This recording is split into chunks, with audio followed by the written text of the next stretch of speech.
Here in the mailroom of the Alabama Department of Revenue office, there are some stacks of tax forms that were sent in early. But by this time tomorrow, this room will be overflowing with tax forms sent in at the last minute. We have received 846,684 returns, which means, according to our estimates, we have approximately 600,000 left to receive by the 15th. The post office at Capitol Plaza will stay open until midnight tonight to accept state and federal tax forms. To avoid any problems, make sure your math is correct with it checked twice. And above all, remember, refund checks cannot be issued if the return is not signed. Craig Meadows, WSFA TV News.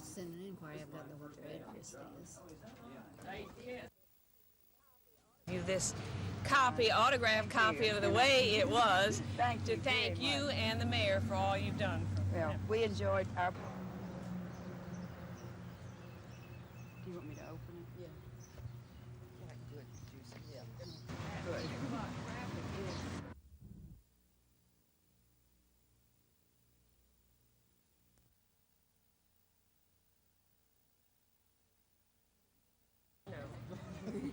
You did a beautiful job. We're not on tape, are we? No, I mean, I tried to get Marianne's name in there, and she wouldn't let. This way, please. Is that all you got? No. Shoot that light out over there.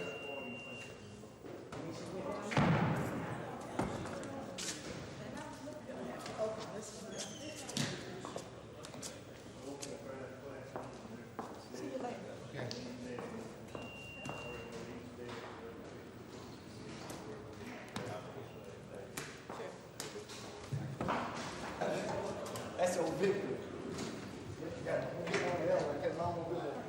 Morning. What's that all this? Morning. You doing all right? Great. Fine. You go up.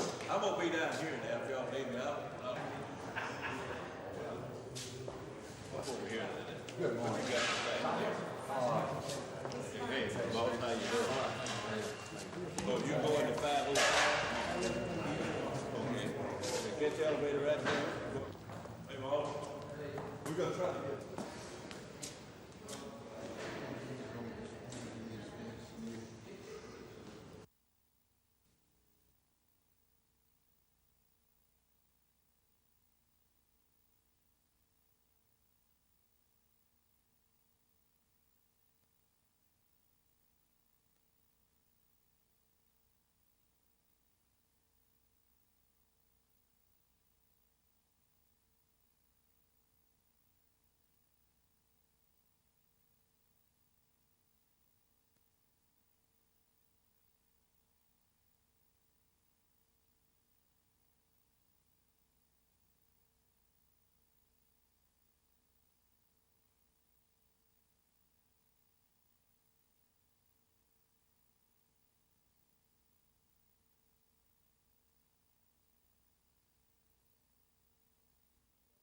Who have donated their time and energy to the success of this project. And I'm sure many of you know Chuck Whitehurst, who is the regional director of the National Council on Alcoholism, the Alabama, on this occasion.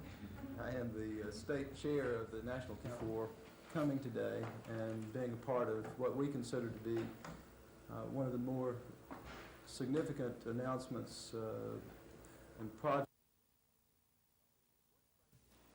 Spring practice is a time for working on the basics, and it's also a time to work on answering some basic questions. One of the basic questions Alabama head coach Ray Perkins and his staff have faced this spring is the same question they faced last spring. Just who is the Tide's #1 quarterback, Mike Shula or Vince Sutton? Both had their moments last fall, but neither was able to totally assert himself and claim the #1 spot. But now, the question is apparently being answered. With a strong spring showing, Mike Shula appears to be stepping to the front. The reason?